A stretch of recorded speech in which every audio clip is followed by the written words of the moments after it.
Okay, we are live on YouTube and we are going to start going over this. Sorry, that took me a minute or two to get set up, but here we go. So number 12, we have f of x is equal to x plus 1 times x squared plus 2x plus 1 divided by x squared minus 1. So let's just go ahead and start. Remember, we want to always factor in order to find the whole and all the asymptotes. So I have x plus 1 already factored out, and then x squared plus 2x plus 1, that'll become x plus 1 and x plus 1. And then in the denominator, x squared minus 1, that can break down to x plus 1 times x minus 1. So from here, we just have to check to see, is there anything that's going to cancel out? And we see that there's one x plus 1 at the bottom, so that's going to cancel out with only one of the ones at the top. And that will leave us with x plus 1 up top times x plus 1 divided by x minus 1. So our whole will be where x plus 1 is equal to 0. So x equal to negative 1. And then the corresponding y value will be what happens when we plug in negative 1.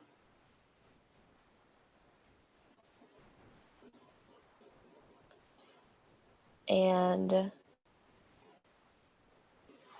when I do that, negative 1 plus 1 is 0, and 0 divided by any number is 0. So that's just going to automatically give us y equal to 0. So our whole will be negative 1, comma 0. So there's the whole. And then our vertical asymptote is going to be whatever your denominator is set equal to 0. So our denominator is x minus 1. So set that equal to 0. That gives us x is equal to 1. So that's where our vertical asymptote will be. Remember, we're using the simplified one from here on out. And the zeros comes from setting the numerator equal to 0. So in the numerator, we have x plus 1, and it's just x plus 1 multiplied twice.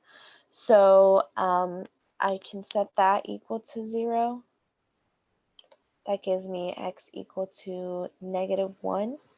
So my 0 is negative 1, and it has a multiplicity of 2 because it comes up twice in that numerator.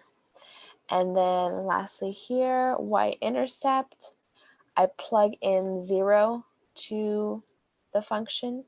So it's going to be 0 plus 1 times 0 plus 1 divided by 0 minus 1. So it's just going to be 1 divided by negative 1, which gives me negative 1. So y is equal to negative 1. I can write both of these in point form. So that's going to be negative 1 comma 0 and 0 comma negative 1.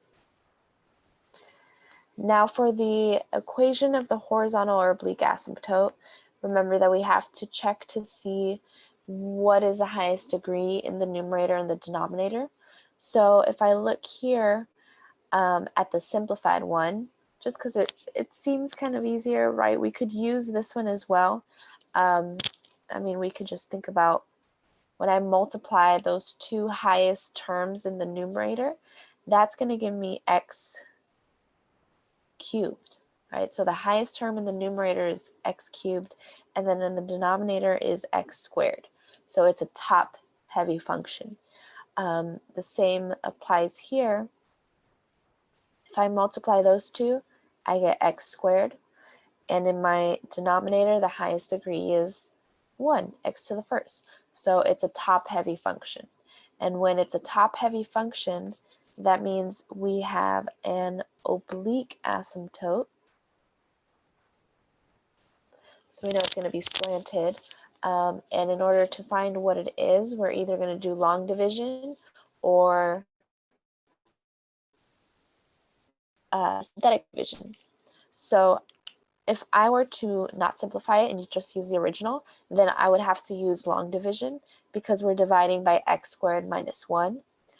But if we look at the simplified version, we have x minus 1 in the denominator, which means that we could use synthetic division for that. So I'm going to use that.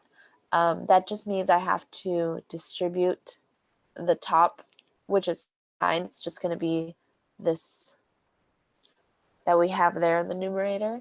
So I'm dividing x minus 1, or x squared plus 2x plus 1 divided by x minus 1.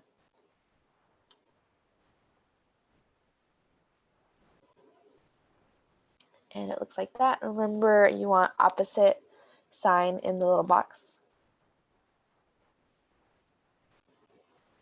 And there we go. That's going to leave us with x plus 1. So that will be our oblique asymptote.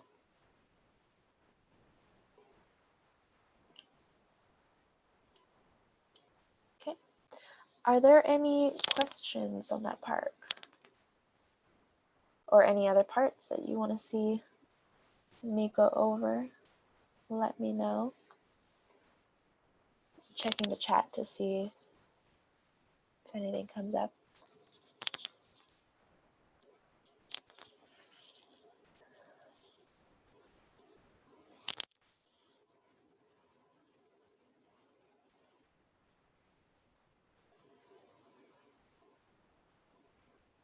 Two plus 1 in long division.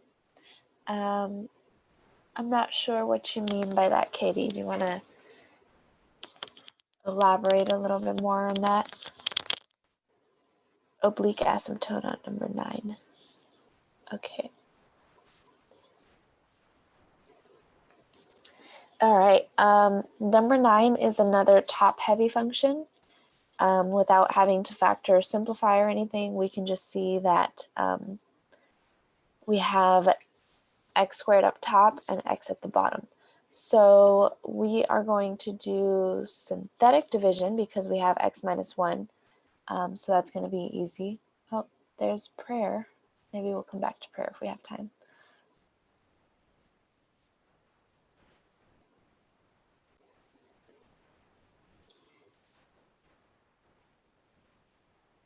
So we do our synthetic division. Remember, the remainder doesn't matter, even though we get a negative 2 there. Sorry, not negative 2, negative 4, but either way, right? The remainder doesn't matter. We get y is equal to x plus 1. So that would be your oblique asymptote.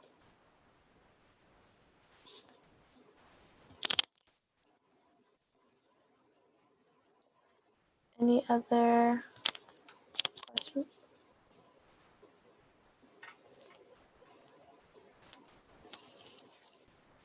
Oh, you know what? We should simplify first. Oh, this one is an interesting one. Let's put that aside for a second, and then we're going to talk about what happens when we simplify it, and then kind of compare. So when we simplify this will be x plus 3 and x minus 1. And that's being divided by x minus 1. So when we cancel this out,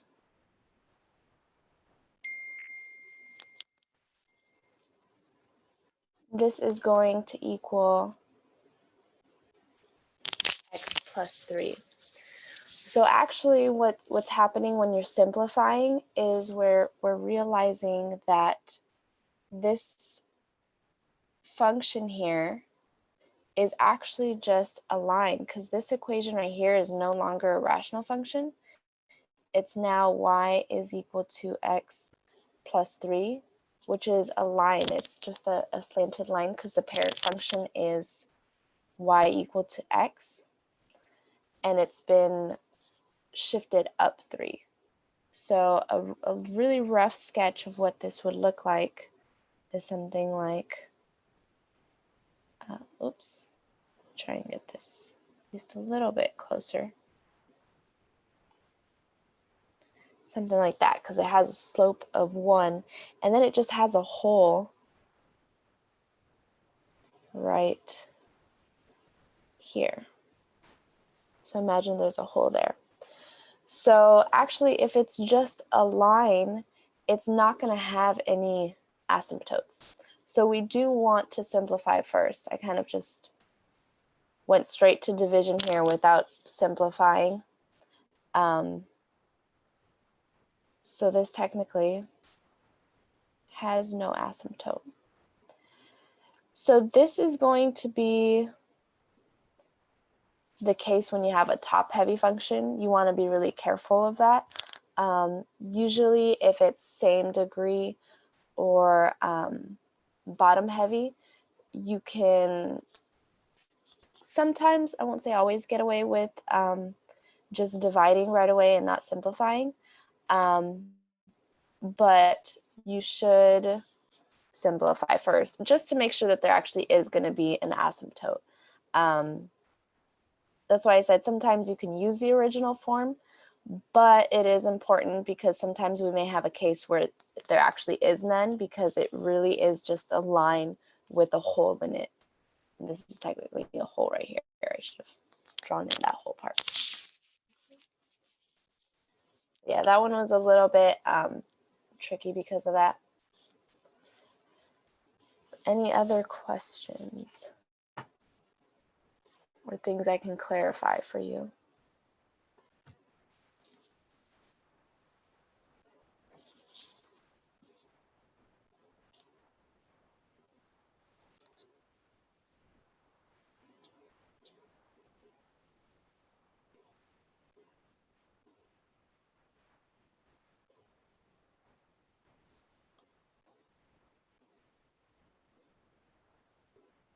Okay.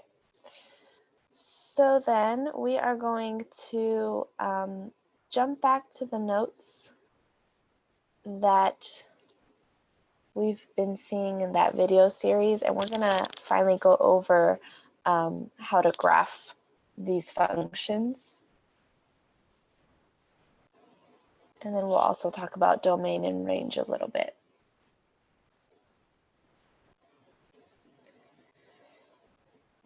So we've gone through all of the steps to finding all the different parts at this point. And so we have example A and example B. We're going to analyze this first, and then we'll graph in for questions 1 and 2.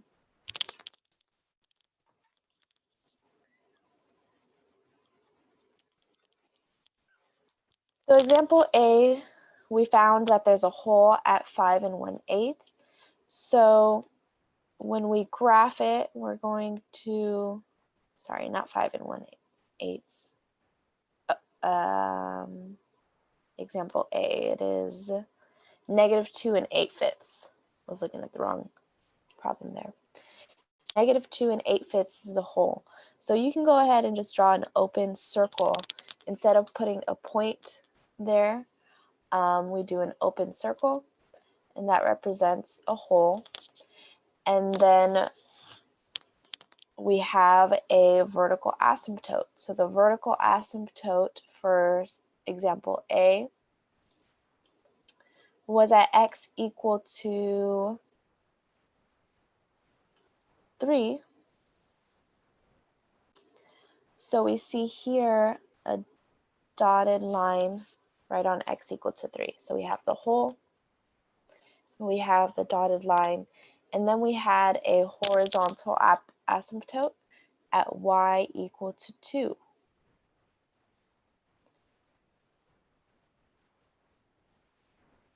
Okay, so those are what we call discontinuity, because they are the parts that break up our function, right? If those discontinuities didn't exist, then we would just have one smooth, maybe not smooth, but one continuous function where we wouldn't have separate parts. But because we have a whole, because we have those two asymptotes, it's discontinuous. The whole is what we call a removable discontinuity. And the reason we call it a removable discontinuity is because we can find exactly the location of that kind of disconnect, right? If we have a whole kind of section like this, and we want to fill it in, we want to just kind of know what it would be like to have a full function, we can locate that point of the whole easily, right? We already know the location is -2 8/5, so we could add in a point at that specific location, and then it would make the function continuous. So that's why we call wholes removable discontinuities, because we can find its location and then remove that discontinuity so that it's a continuous function. However, the asymptotes, the vertical asymptote and the horizontal asymptote, are non-removable discontinuities, because although we know where that discontinuity exists, right? It, like the vertical asymptote exists all through x equal to 3.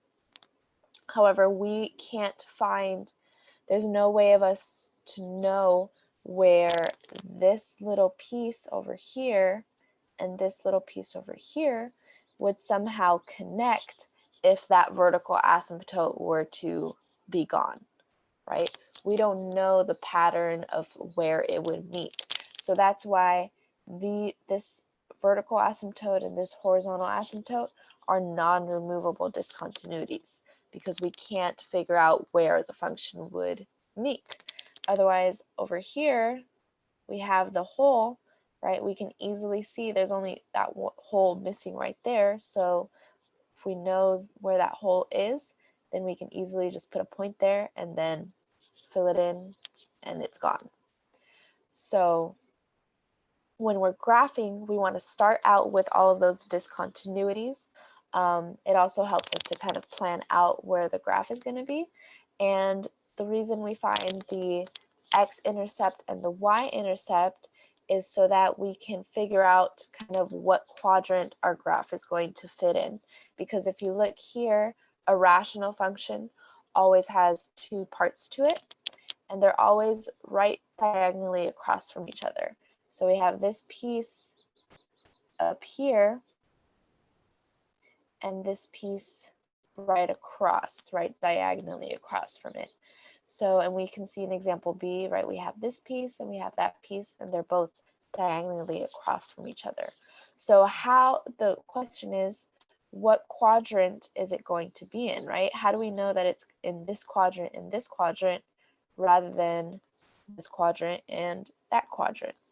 And the answer is the zeros and the y-intercept. We found in example A that there's a 0 at x equal to 2. So we would want to plot that point. And then we also found that there is a y-intercept at 4/3, which is right there.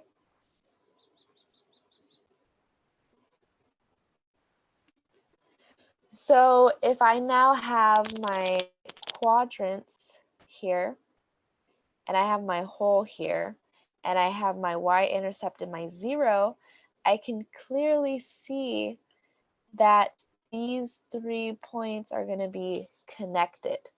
And now the only thing that's left to do is make sure that you follow the graph of the asymptotes. Remember, the function is never going to cross through the asymptotes. It's just going to follow along with that path. So we see that we're getting really close to the asymptote, but it's never going to cross. And so we have that little piece now. So we know that on the other quadrant right across, diagonally across here, that's where this is going to go.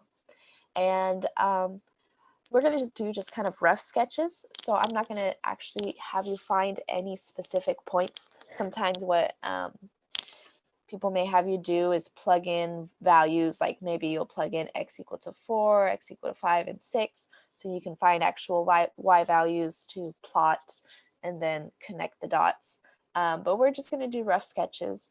I'm able to take the characteristics that we're finding, right? The zeros, the asymptotes, the y-intercept, plot that, and then get a rough sketch of what the rational function is going to look like. I know that you guys can make a table and plug in values and connect the dots, right? I'm not worried about that. So we're not going to kind of waste time with that.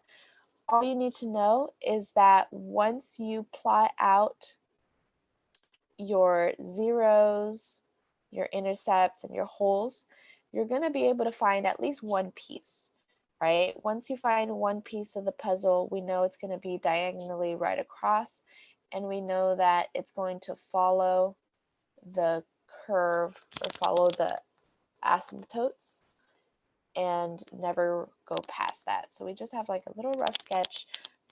We do want to keep in mind that there should be symmetry, right? So this distance here should be equally distant there, but we're just doing a rough sketch, so we're just trying to do the best that we can to kind of make them look the same. Are there any questions? Please let me know. Otherwise, we're going to actually go ahead and try number 1.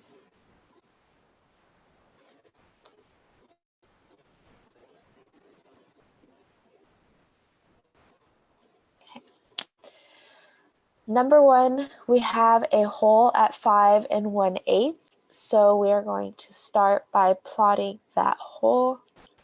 5, let's go by ones. So 1, 2, 3, 4, 5. And that means we have our hole there. This is 1 1/8 is going to be, let's say, right about here. So there's our hole, 5 1/8. And then we have a vertical asymptote at x equal to -3. So I need to go over here. -3. So I'm just going to do a dashed line there. And then we don't have any zeros. And we have a y-intercept at 0 1/3.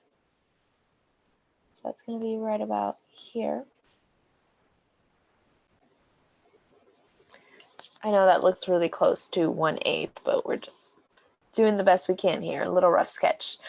And then our horizontal asymptote is at y equal to 0. So that's going to be right on the x-axis here. Okay. So once you've plotted all those parts here, we're going to take a look and see if we can figure out what quadrant to sketch our graph in. And I can see that, and by quadrant, actually, I don't mean necessarily quadrant 1, quadrant 2, quadrant 3, or 4. If we look at the asymptotes, they are creating kind of 4 different quadrants here. So that's what I want to pick, is which of these quadrants that are now created by the asymptotes is our graph going to be in. And I can see that there's the intercept here and the hole here. So I know that those are going to connect and just kind of draw a little curve in this direction.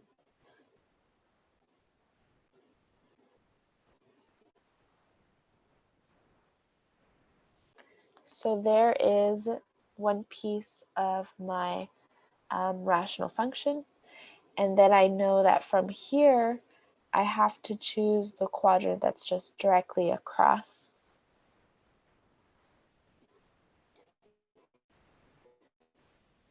And we just do a little rough sketch there.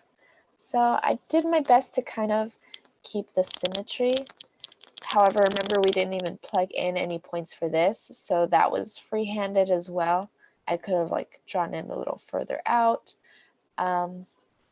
So we're just doing our best to do a rough sketch. As long as we have the correct characteristics in place and we have the graph in the correct quadrants, then that's all I'm worried about. Okay. Are there any questions? Let me know as we're going through it. We'll do example 2 next.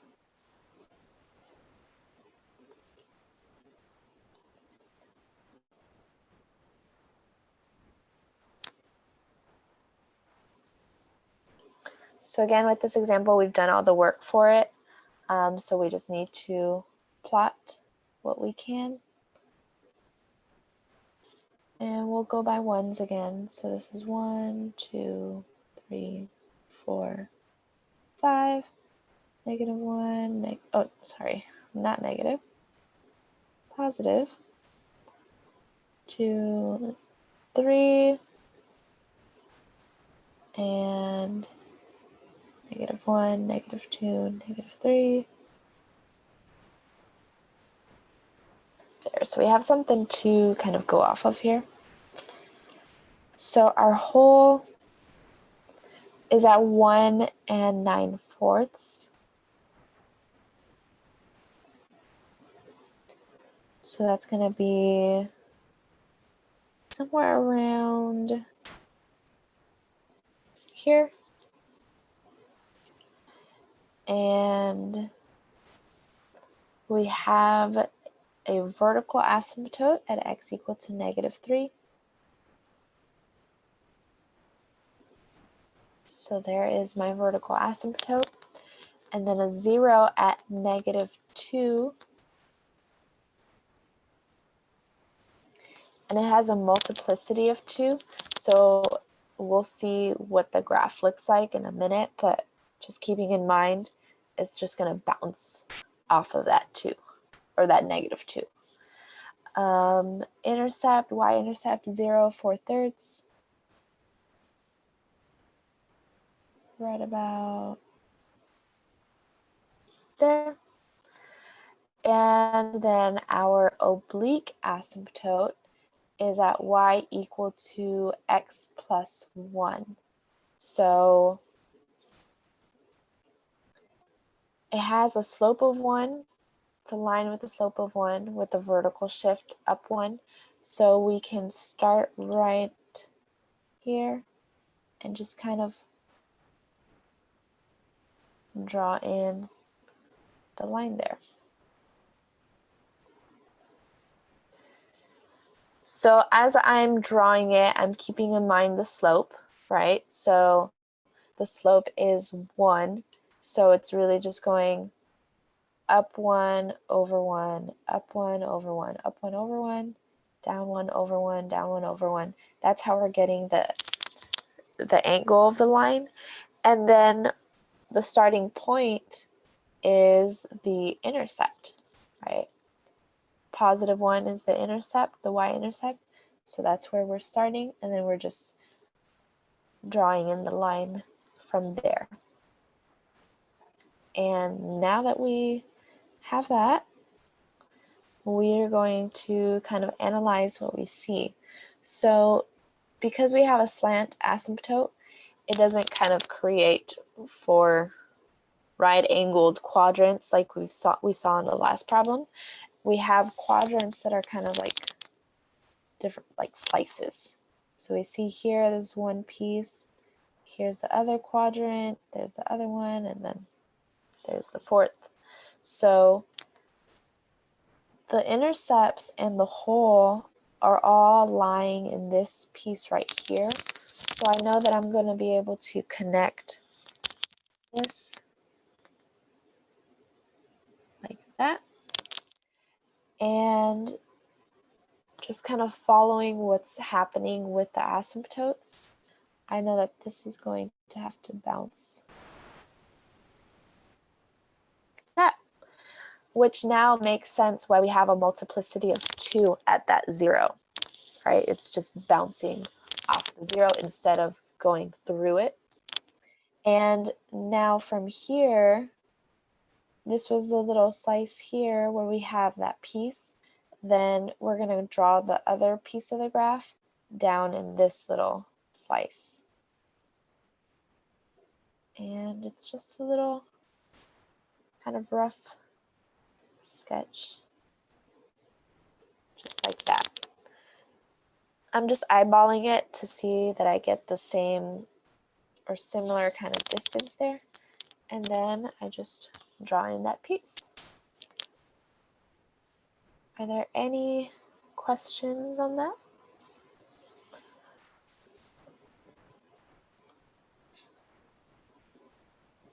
Please let me know if you do have any other questions. Your homework is going to be a quiz where you're going to be finding a lot of these characteristics that we've been practicing, as well as matching some graphs that are graphed out. So you'll see that. I'll post that in just a minute. But that is the end of class. Again, please let me know if you have any questions, but I hope you all have a wonderful day, and I'll see you all or talk to you all tomorrow.